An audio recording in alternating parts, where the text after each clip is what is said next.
there are further questions and thoughts folks want to share. Let's start with the nigun. Let's start with the nigun here.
I hope you can taste the liberation in your mouth, a little freedom in your mouth. You know, Jews are funny. Jews are funny.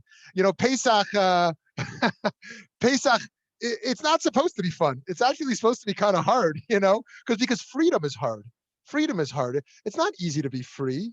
In some ways, it's easier to be a slave. People just tell you what to do. To be free, you got to make really hard choices all the time. So Pesach is a little bit hard. You know, there's some cleaning involved. There's a lot of learning and conversation involved. Sometimes you got to be with people you want to be with a little bit. Sometimes you got to be with people you don't want to be with a whole lot. Sometimes you know, but but it's also beautiful. It's beautiful because we recharge our sense that we are agents of change. Actually, let me say one thing about that. There's two names for Pesach, you know, two primary names. One, of course, is Pesach. What does it come from? Pasach, that Hashem sent an angel to pass over the homes so that the firstborn Israelite males would not die, right? That's what God does. But the other name is Chag HaMatzot, the holiday of matzah, which is what the people did. The people had to make matzah because they didn't have time to make challah and whatever else they're going to make. They made matzah. So the holiday is saying part of is what God does.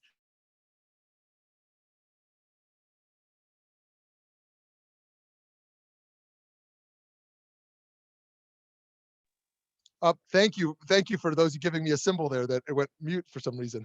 So that's what Pesach is about, realizing which parts of our lives are in our control and which parts of our lives are in someone else's control, right? Are not, or to say not in our control. Okay, let's start with a little poll here. A little poll here to close out Pesach. Oh, thanks, Lauren, and thanks, Rabbi Viller. Okay. How was your Pesach Seder? Best of my life. I was like, I wrote home about it. Or good, better than last year when the COVID started. Or third, one of my least exciting. Or four, it was so bad. Last, I didn't engage at all. To be honest, I just didn't do it. Remember, this is all anonymous. Nobody's going to know what you do. But let's get a sense of where folks are at. Give you a few seconds to cast your vote. This is not about being optimistic or pessimistic, just kind of sharing where you're really at. Okay, Pam, let's see the results there. Okay, can everyone see those results? Everyone can see that? Yeah, good. Best of my life, 11%. Okay, anybody want to own if that was you? Okay. Rabbi Biller, best of your life. Wow, I want to hear about that. Good, better than last year. Okay, I'll take that. That's great. More than half of us. And one of my least exciting, a third. Okay, understandable. Yes, I know. These are hard times. And but I'm glad that for nobody it was so bad, even if it was one of my least excitings. Okay, good. Okay, thanks for sharing. And friends, we're going to jump into our 39th malacha, and then we're going to do some conclusion and synthesis here. And for those of you who are not in the Zoom room, but are on the Facebook Live feed, we appreciate you being with us also. So thank you for being over there. Here we go. The 39th and final malacha is Hotza'ah, carrying, or more literally, bringing out. When the Mishkan was utilized in the desert, it would be disassembled for transportation as the Israelites traveled from place to place. They would place the parts of the Mishkan in large wagons, each of which was its own Reshut HaYachid, its private domain, in the midst of the larger Midbar, the larger desert, which was a Reshut HaRabim, a public domain. And thus, Hotza'ah is about carrying objects from a Reshut HaYachid to a Reshut HaRabim, and vice versa. In the Midrash, what they call a heretic, I know heretic is kind of a loaded word, but what the Talmud calls a heretic, this person asked how God could bring rain down on Shabbat, since it should be the malacha of Hotza'ah, transferring water from one domain to another, right? This person is at the Seder what we call the wicked child, right? The one who's like, oh, Hotza'ah is a problem, huh? Well, God is guilty of Hotza'ah because God lets it rain on Shabbat. And isn't that the movement of an object from one domain to another? Yay, there's the slides. Great. The rabbis responded that since the whole world belongs to God, that the transfer of water is not from one domain to another, but all within God's domain. The world is filled with your possessions, they quote from Psalms 104. Indeed, from a theological perspective, one might suggest there is only one domain. But from our societal constructs of public and private property, we make practical legal distinctions. This is just to revisit this idea that we do in the 21st century in American capitalism honor the idea of private property. My land is my land and your land is your land. Hey, wasn't that a song once? Or this land is your land, this land is my land. Actually, it's the opposite.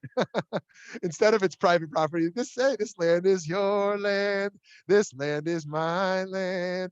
And then, okay, I forgot the rest. But friends, from a theological perspective, we share it all. We share the land together. We share the air together. Interesting enough, Hotza'ah is the only malacha to have its own Talmudic tractate. What is that Talmudic tractate? Eruvin. Eruvin. What's that fellow doing up there? He's building an Eruv. Right, this is a really funny thing. Actually, one of the funniest things Jews do is they go to a Gentile before Pesach and they sell matzah to the Gentile. They say, hey, will you buy my whole congregation's, not matzah, chametz? Will you buy my whole congregation's chametz? It has a value of $80,000, right? And then after Pesach, I'm going to buy the chametz back. Right, so that's kind of a funny thing Jews do. But also a funny thing is that fellow up there in the picture goes to the mayor of Scottsdale, goes to the mayor of Phoenix, and he says, "Listen, we want to build some rope, put some cords up around the city, so that we are the real owners of the city." Right? The Jews want to be the owner of Scottsdale, Arizona. We're going to put those cords up there. What you want to do? What to our city? No, don't worry, we don't really own it. We just want to be able to carry on Shabbat in that land.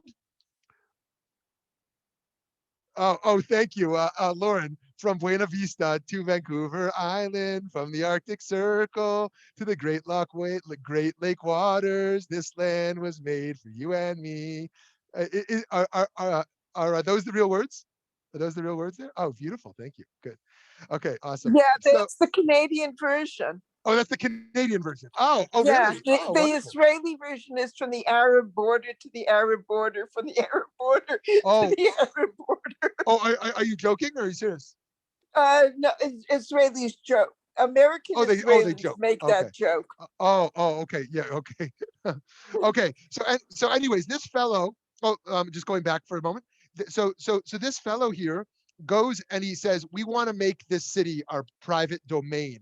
So on Shabbat, we can carry in it because we can't carry from a private domain to a public domain. So in Scottsdale and Phoenix, we have these things up there. And somehow these mayors agree to do it. I haven't heard yet of a mayor who won't. Actually, every year there is some story that there's some conflict. Anyways, interesting enough, Hotza'ah is the only malacha to have its own Talmudic tractate called Eruvin. Yes, an artificial construct. Very nice. An artificial construct, which more, or we also call it a, what do we call it? it's coming back to me, legal fiction, which more technically is about a rabbinic workaround to avoid the structures of this malacha. The fact that the Talmud devotes an entire tractate to this topic is probably due both to the complexity of the matter and to the collective relationship to the malacha. Ever wonder why we don't blow shofar on Rosh Hashanah if it's on Shabbat? This is like a radical thing, right? If you go to synagogue on Rosh Hashanah and Rosh Hashanah is Shabbat, the biblical mandate to blow shofar, we skip it. And the reason we don't blow shofar on Rosh Hashanah when the new year falls on Shabbat is because lest someone come to carry the shofar in a public domain. This is really radical. We refrain from the biblical commandment of blowing shofar merely out of fear that one might engage in Hotza'ah, in carrying. The transition from a private to a public space is so significant that it's marked by another biblical commandment that on its face seems disconnected from the laws of Shabbat, placing a mezuzah on our doorposts and on our gates. We must remember that we need to be our full self in both domains, even while we alter our respective styles in each domain. The mezuzah reminds us of our values.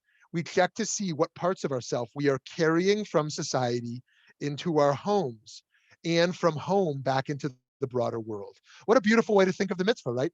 That when we leave home, we say, what am I bringing of myself from home into the world? And when we walk back in, what do I want to check at the door? What do I want to check at the door? And it's a nice chesed, it's a nice kindness if you know somebody moving into a new rental or a new home to help them put up their mezuzah or join them in their mezuzah party or buy them a mezuzah. Usually the scroll costs on the cheaper end, $35, $40, maybe $50 American dollars. Maybe someone's going to ask for more if it's a more fancy kind. Make sure it's not computer typed. If it's $10, it's computer typed. And then obviously the case as well. Tragically, many do not have the privilege of crossing the threshold from a public domain back into the refuge of a private domain. A big part of our work here at VBM is serving the homeless. We do a lot of work with the homeless populations, and our lead organizer on that campaign is a fellow named Austin Davis. If you just Google Phoenix Austin Davis, based on his work with us over the last year, you'll find a dozen, maybe even 24 articles about this fellow who's like a Mother Teresa, who goes out there. What he does for our team and for this community, no one else does this in the city of Phoenix. Nobody does what this fellow does on our team. He's a tzaddik. He talks to homeless people, and he asks them something specific they need. They might say a taco. They might say a cane. They might say they need their bike fixed. They might say they need some dog food. They might say they need some medicine. And he gets them specifically what they need. And he gives them their phone number. And he's like, if you need something at a different time, call me. And they'll call him at night and he'll go out and get their medicine, whatever the case is. And this is like an unbelievable thing. It's not like a homeless shelter. Show up and like stand in line and you get a little spoonful also, which is wonderful that they can get access to that. But he's like, what do you need? Like, what do you need today? Right. So this is what this fellow is doing on our team. And we're very blessed to have him on our team. Anyways, tragically, many do not have the privilege of crossing the threshold from a public domain back into the refuge of a private domain. Homelessness is indeed a modern plague. Having served as a rabbi in homeless camps on many occasions, I have seen firsthand what deep despair can look like. Indeed, a modern plague. The despair that comes in the form of homelessness is a plague that crushes the spirits of anywhere between 500,000 to 1.5 million people in America each year. Of course, we don't have those numbers. And of course, those numbers have risen a lot over the last year, and I guess actually 14 months now. And tragically, there were people who never thought they could find themselves in homelessness. And the levels of sickness, the levels of mental illness, the level of COVID exposure, the lack of access to the vaccine. I mean, it's all unfathomable. Jews are morally mandated to feed and tend to the most vulnerable in our midst. In the Shulchan Aruch, Rabbi Yosef Karo writes, if someone comes and says, feed me, you don't check them to see if they're an imposter, but you feed them right away. To be sure, he does go on, if they're asking for something abstract, we do have the right to kind of verify. But if they're asking for food, we don't have the right to verify their homelessness. We must feed them. That's why it's been my practice not to give money at the car. I'm not passing judgment on those who choose to give money through the window, but my practice has been to have a bag of supplies, which is about half food and half hygienic, that I jump out of the car at the red light and pass out. Of course, you want to give things that people who haven't had dental care in a year or decades, to be sure it's not something crunchy, or an apple would be too hard to bite. In any case, so that's the unique halachic mandate around food. Sorry for the slide confusion, friends. A little slide confusion, but it'll be back in place soon. In any case, that's why we food has a different relationship over money. In the Torah, a society that punishes those who feed the homeless is analogous to Sodom, a city that was riddled with moral perversion. Not only are we encouraged to engage in hospitality and acts of kindness, we are warned that there will be collective consequences for those who mistreat the downtrodden. The citizens of Sodom not only avoided welcoming guests and abused them, but also punished those who helped others. Quote, quote, they issued a proclamation in Sodom saying, everyone who strengthens the hand of the poor and the needy with a loaf of bread shall be burnt by fire. We learn by that story that it's not only enough to do acts of kindness, we also have to protest acts of evil. How can we ensure that America does not resemble Sodom? As we ask that practical question, we should ask the parallel moral question. How can we not ensure that we will do all we can to avoid having America resemble Sodom? That's a big question for us to think about. You know, our VBM team, our Arizona Jews for Justice team, recently did a phone call with the new mayor of Scottsdale to start a relationship and flag some issues of concern we have. And one of the issues I do want to return to is these signs that have recently popped up around Scottsdale that no one is around to be no one is allowed to sit on a street corner. And you can understand why people want a beautiful Scottsdale. We want to not look at problems. We want homelessness to be bussed down to Phoenix or Glendale or whatever the case is. Remember when the Super Bowl came to Glendale? I was out there in my talis protesting the Super Bowl because you know what they did? They bussed every homeless person out of Glendale to be sure that everyone who was coming to visit for the Super Bowl wouldn't have to visit such wretched creatures. They literally bust them out and drop them out in the middle of nowhere. So I was out there, and people were mad at me being out there. Some people were thankful, but most of them just wanted to enjoy the football. What are you doing out here messing with our day? But this, friends, this is a life and death issue. To ignore it is to absolve ourselves of our sacred responsibility. To wait around for action is to betray the very essence of justice itself. From Henry David Thoreau to Martin Luther King, America has a strong tradition of objecting to and even defying laws that violate core spiritual values. It is not enough to provide meager soup kitchens to which the poor must travel. Many people without shelter need more and find themselves so desperate that they are begging in the streets. We must respond compassionately. The Jewish people need to be at the forefront of this call to action. We must engage in Hotza'ah during the week to bring forth supplies to those in desperate need. Right? On Shabbat, we reflect on carrying from domain to domain. When we go forth into the world, we don't only carry objects, we carry our past, we carry our stories, our identity, and our future aspirations. I was recently carrying my oldest son to his bed after he fell asleep, and I noticed that he was his own person. He was his own person. In the past, I saw a little bit of his grandparents' nose. I saw a little bit of his grandparents' eyes. In some ways, he looks like his mom. In some ways, he looks like me. Thank God he looks more like his mom than like me. But in this time, something was different. He looked just like himself. Beautiful him, Mayor Lev Cook, just as he was created to be. Yes, in God's image, but also in his own image as a unique, beautiful creation.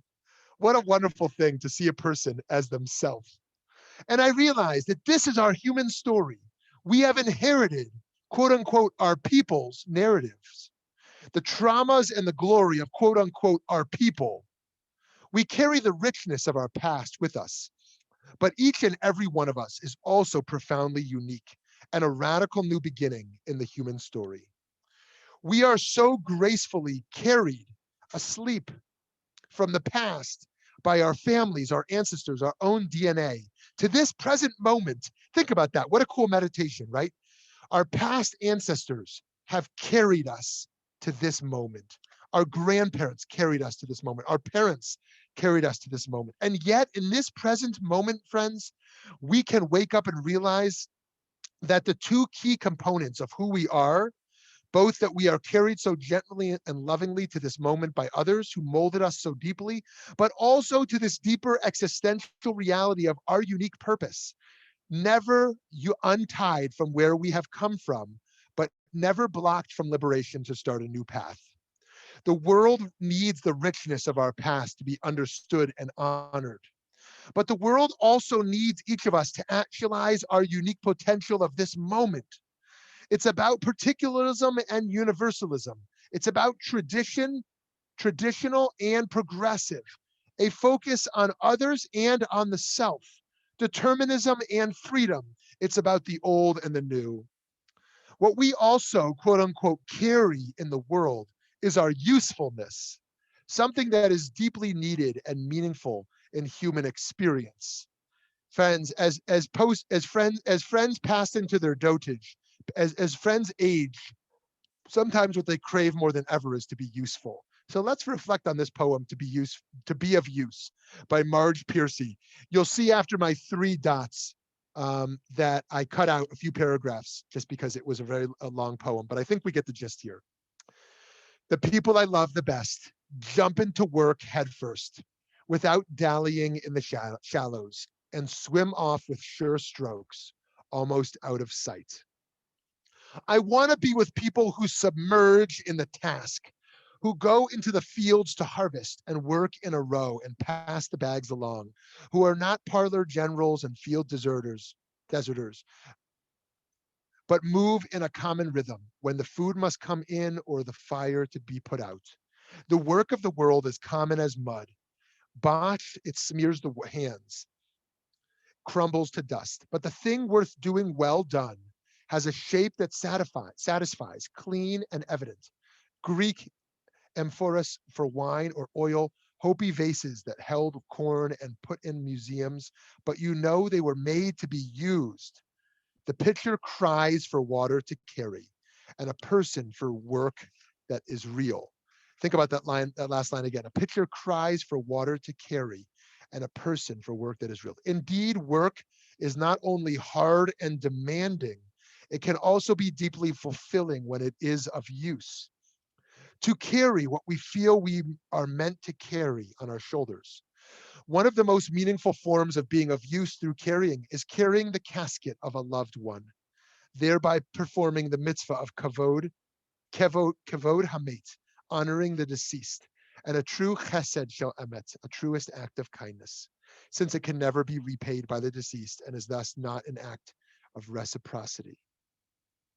In addition to carrying what is positive and useful, we must learn how to put down and let go of that which is not serving us and others, such as toxic emotions.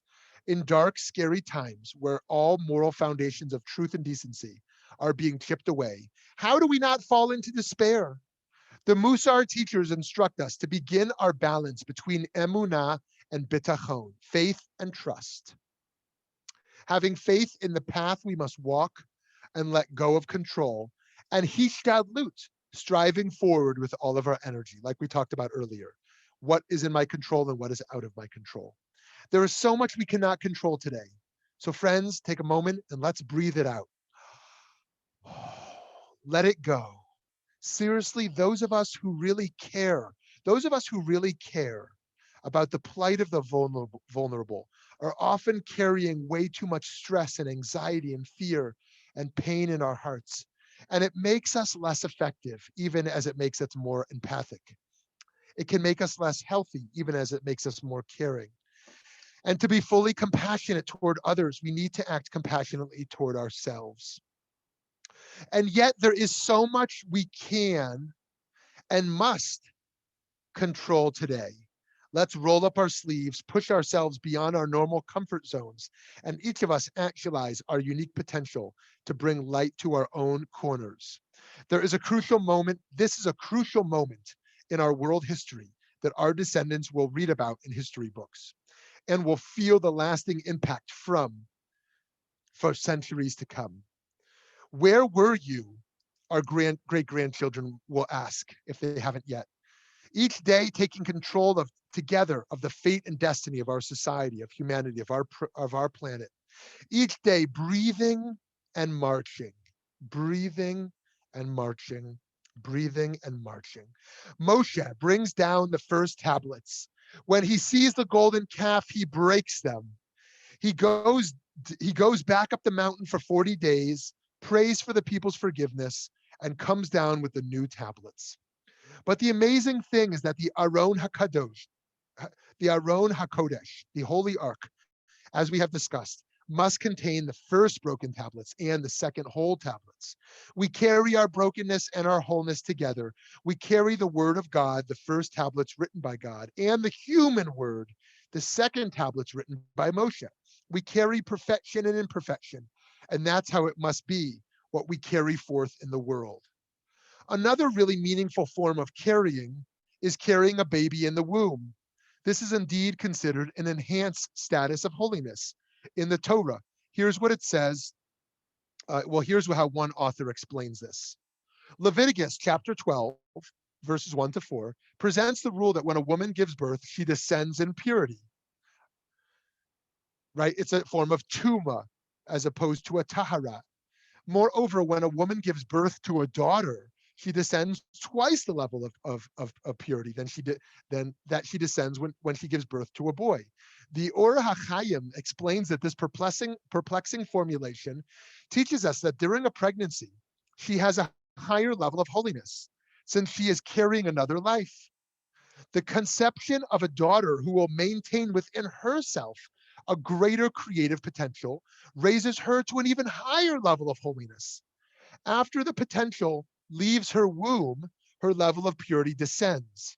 Inasmuch as a female fetus represents a higher level of potentiality upon the birth of a girl, that the mother's level of purity descends doubly.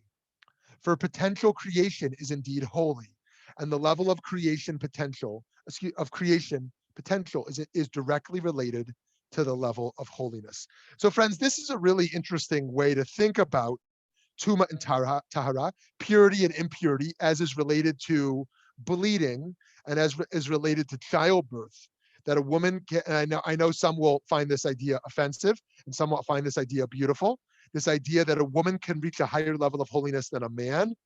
And that part of that higher level of holiness is about the potentiality for creation, the potentiality for birth. Okay. And this is about her carrying life in a way that a man cannot.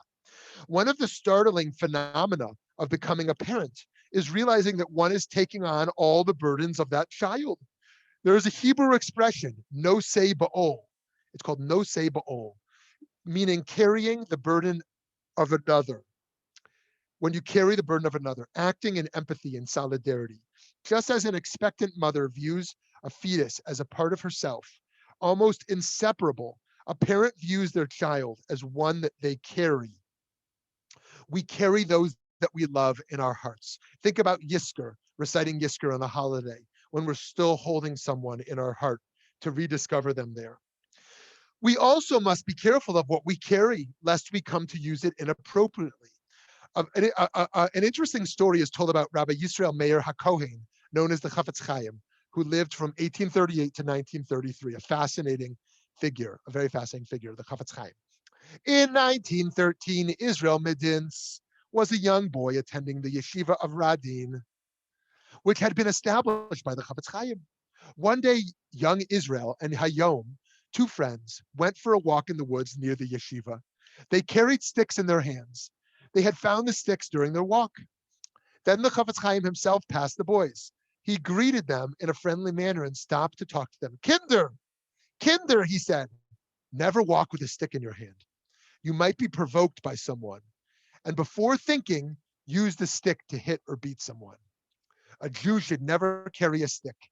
Without a stick in the hand, physical violence will not be so easy.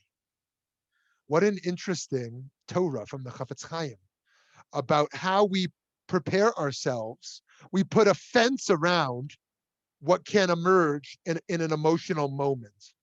What could go wrong in my life in an emotional moment? How do I protect myself and those around me from a moment where I get afraid or I get angry?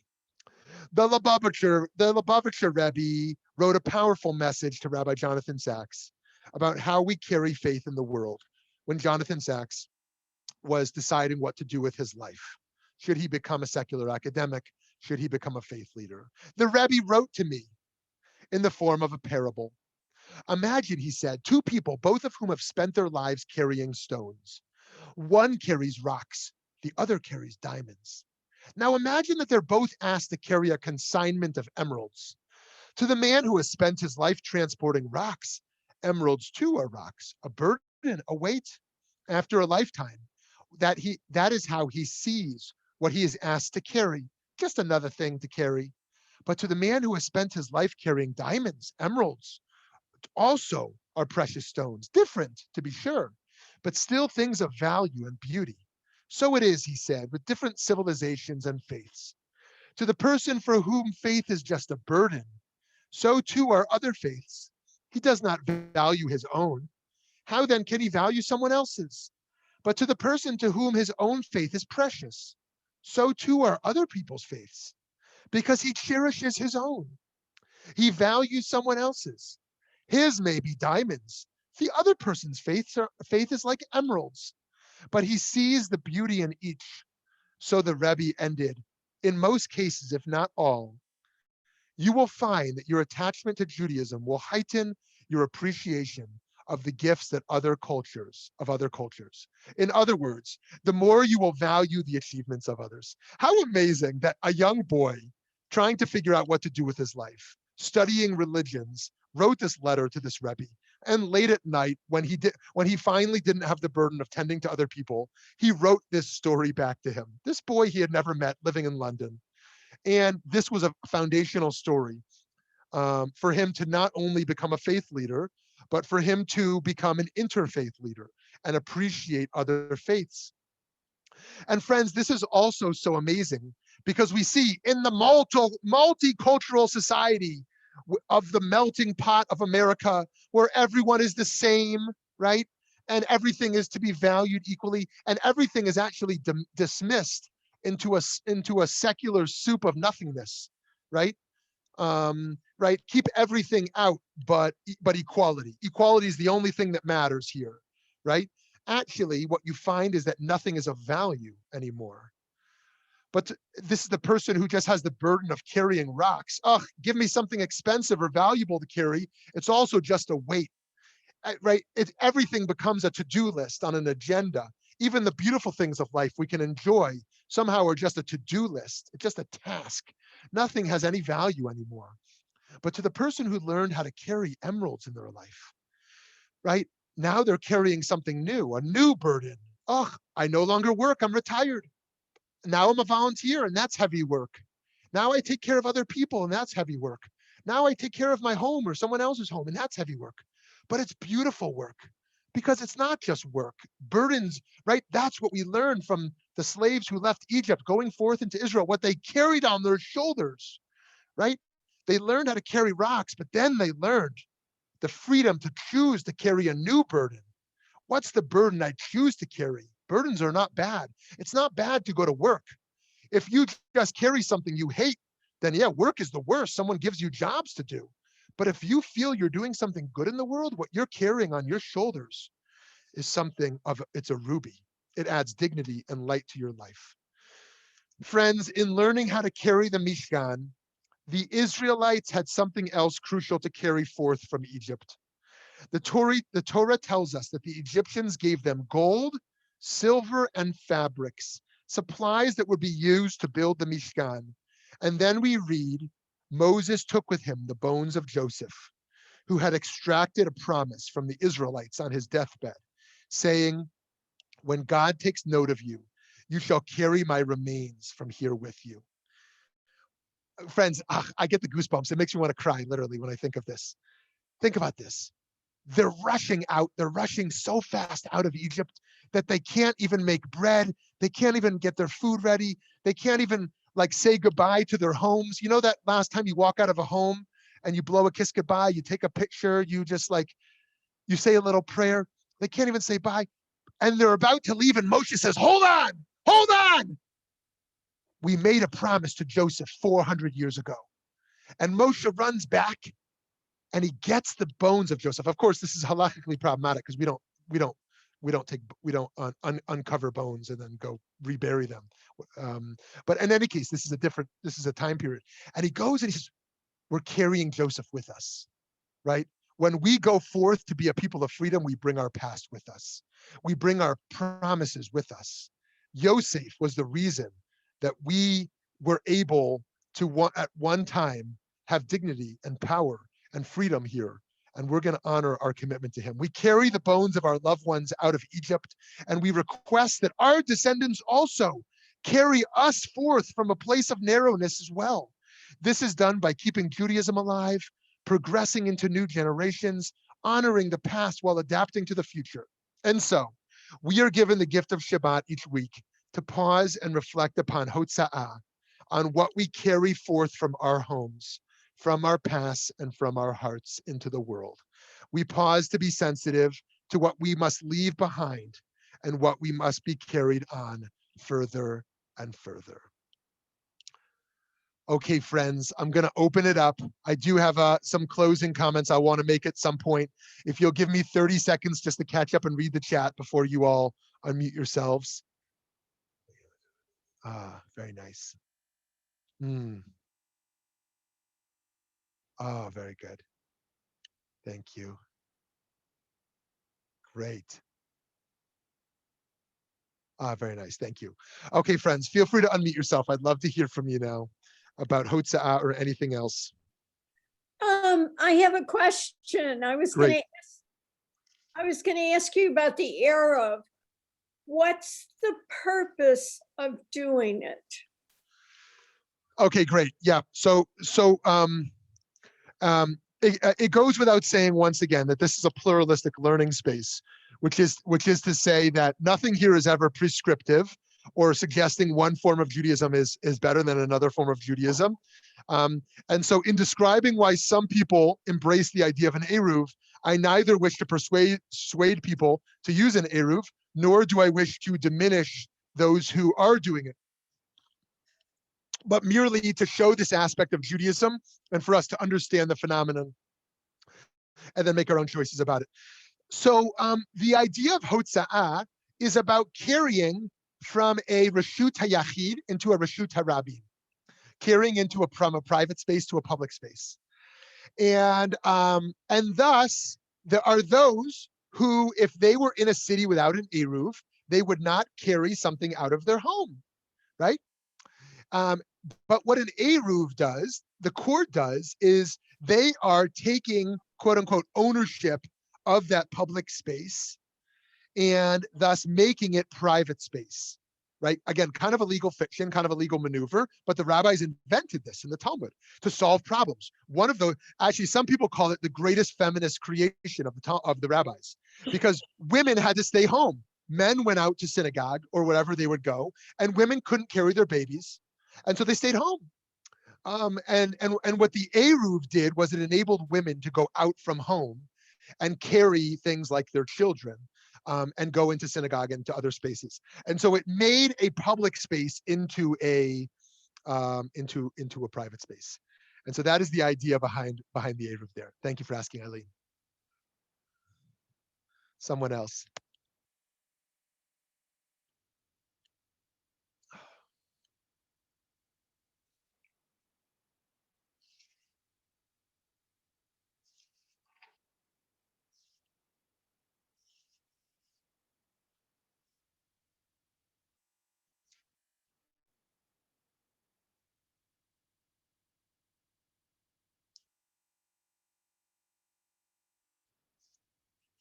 An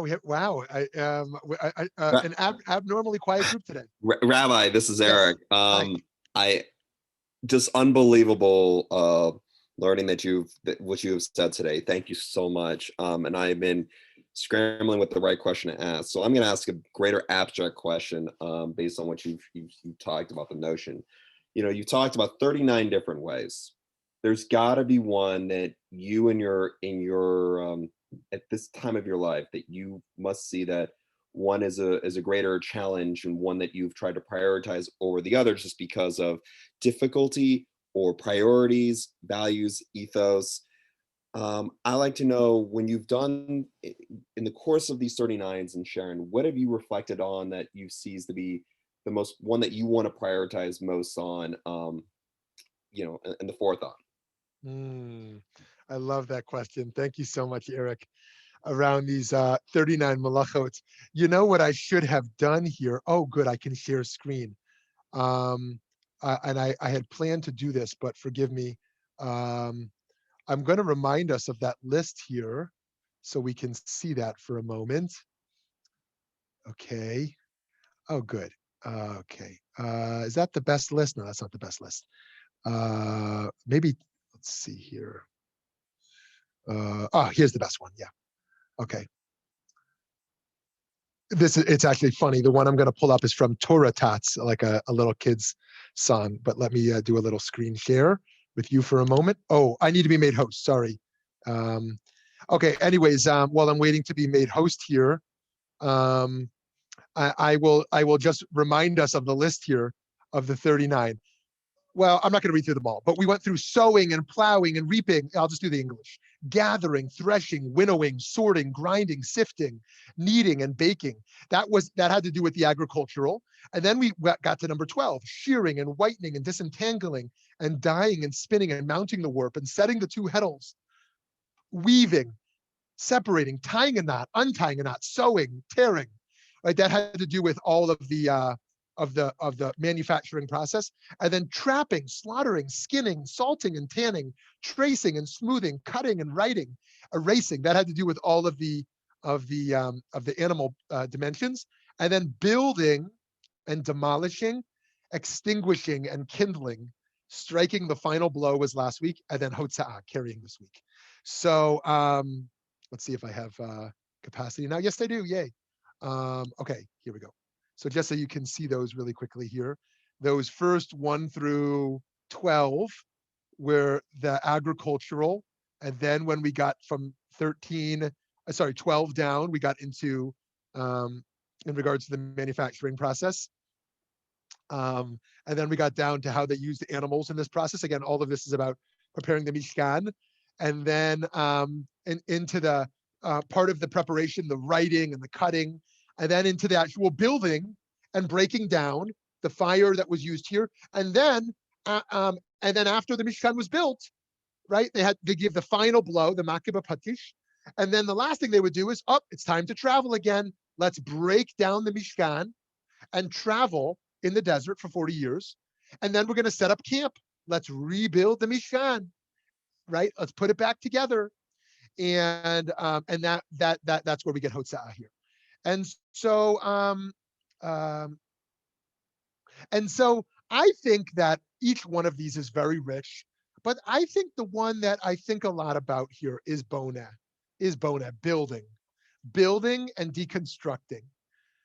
And this is a profound question, just as this last one of Hotza'ah is. What are we building here in the world? What is it I'm actively working to build each day? Because that's a question for a dreamer, right? Sometimes we can get caught in our daily tasks, but what is the world we're trying to build? And of course, that question is a personal one. How do I live my life as if, in a Kantian categorical imperative, if everyone was living like me, we would live in a redeemed world? That's not an arrogant approach, like, hey, look at me, I'm living the ideal life, I wish everyone lived like me. It's a challenge, it's a spiritual challenge to live in a way that we think is an ideal, right? And so we're trying to build that world, and yet then we have the humility of deconstructing that same world in order to reimagine how to build it once again.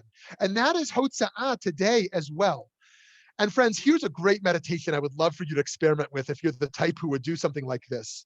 Take a minute at your door before you walk out your door, and take a minute at your door before you walk into your door, to be like, what am I carrying out into the world today, right? Let me leave behind here the things I don't want to carry into the world, right? And let me carry now with me the people of my past, the spirits that I want to bring with me, the energy I wish to carry forth.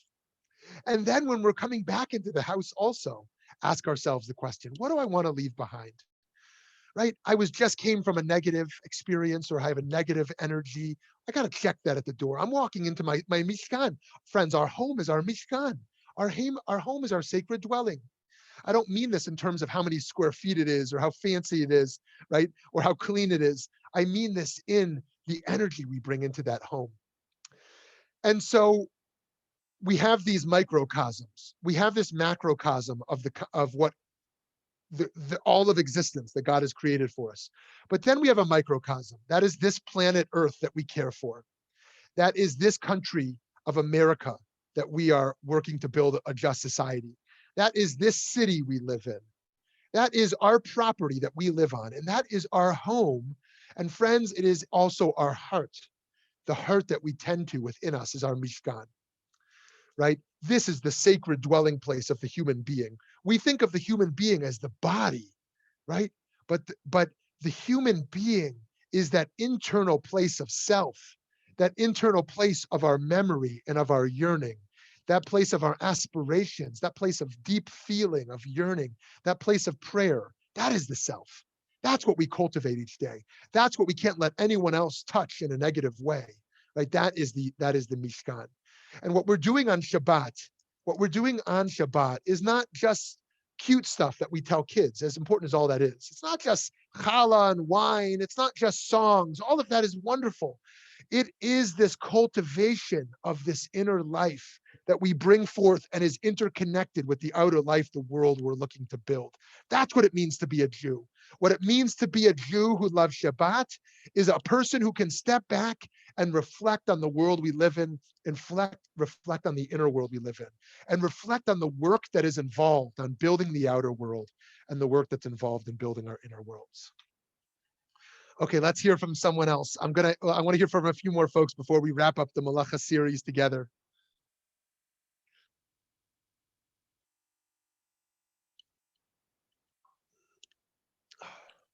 Shmuly, you said it so beautifully that I don't think there's much more to say. Thank you very much. That's really, really a beautiful teaching today, and a lot to think about. There's a lot to take in. So I just want to thank you for it. Thank you, Lauren. Thank you, Lauren.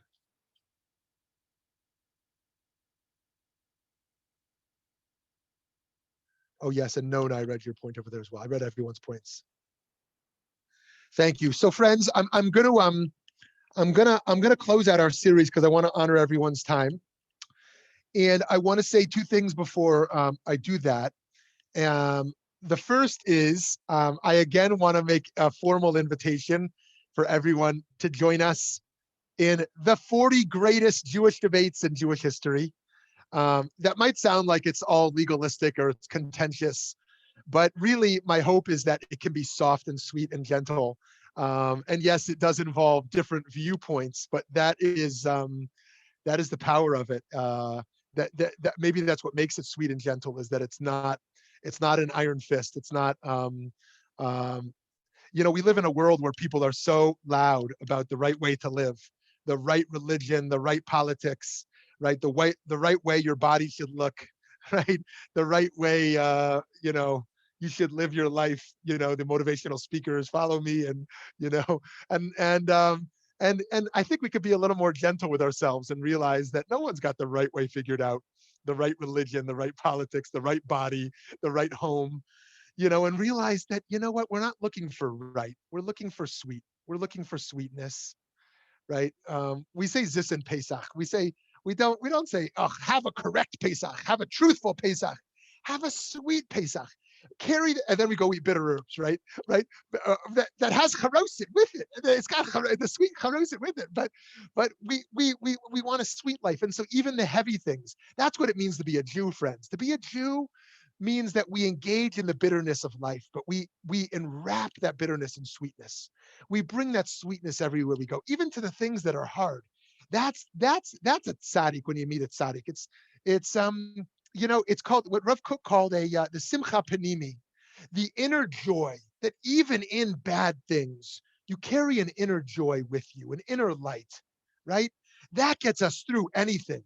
Loneliness and depression and physical pain and surgery and isolation. And friends, that's not me minimizing those things to pretend like, oh, if you're just a happy person, you can get through those. Those things are really hard. And I only scratched the surface. Or someone homeless can get through something if they just have a little. But we know that in addition to solving physical problems, there's a spiritual dimension. And that spiritual dimension is simcha panimi, carrying this joy, carrying the sweetness. And so in this 40 greatest debates, I hope we can look at 40 of the most contentious issues as they have been explored throughout Jewish history, and yet find some meaning and sweetness in them. And that's going to be at the same time. This is going to be at Tuesdays at 10 o'clock Pacific, 10 o'clock Arizona, and 1 o'clock Eastern. Of course, once we change clocks again in 6 months, those of y'all who are on the East Coast, that will be a 2-hour difference rather than 3. That will be noon Eastern. But I'm just going to call it 10 Pacific. And so for now, but really that means 10 Arizona. In any case, I want to invite you to that. And I also want to thank all of you. Yeah, it'll be the same link. It'll be the same link here. Those of you who are season pass holders, it is free to join everything we do. Those of you who want to just support to join that series, you can do that. Those of you who have been here with us, and if money is tight for you, please always reach out to us. It's very important to us, especially those of you who have been such committed learners in this space with us. Very important to us to make this possible and accessible for everyone. And so I do want to invite that. And I do want to just say, normally we do a siyum, we do a completion of learning celebration when we finish Tanakh or we finish a book of the Talmud, a tractate of the Talmud. We're not going to do a formal siyum, but I just want to express my deep gratitude to those of you who have joined these sessions, whether you've joined them all, as some of you have, or whether you've joined the ones that you could join. It has been such a gift to me. I have spent many hours preparing each session. And normally I never do classes like this where I read from a script. I normally have sources and I want to just discuss the sources, but I wanted to put so much thought into this because of how meaningful this is, that I hope it didn't feel pedantic or overly scripted in a way. But I really did want to make each malacha something creative. And so I want to thank you for joining and for contributing. Not only your thoughts, but your presence. And I love your faces because I really do watch your faces and I get energy from them. And I won't call you out, but when you smile or when you nod, I get a lot from that. And so I thank you all from that gift of this presence. And so I want to close out. In wrapping up this series with these closing ideas. Sadly, many today work only to survive. I am a proponent, along with our friend Reverend Dr. William Barber II, who we had a lovely interview with a few days ago. He's like the Martin Luther King of our day, a wonderful Black pastor out there in the Deep South, leading the Poor People's Campaign. I, like him, am a proponent of raising the minimum wage to $15. There may be disagreements with me, but I feel that people who work all day, every day should be able to live off what they earn. They should get to a living wage, and right now we're the advocacy for $15. In any case, sadly, many people today work only to survive, but I don't only mean that as an economic justice issue. I also mean that as a psychological issue, that people who are just working only to survive, right? The ideal is for individuals to work pursuing their passions and actualizing their unique talents. I truly dream that this is not an impractical ideal, a reality only for the privileged, but that the labor can help us all to ascend to perfecting our souls and the world.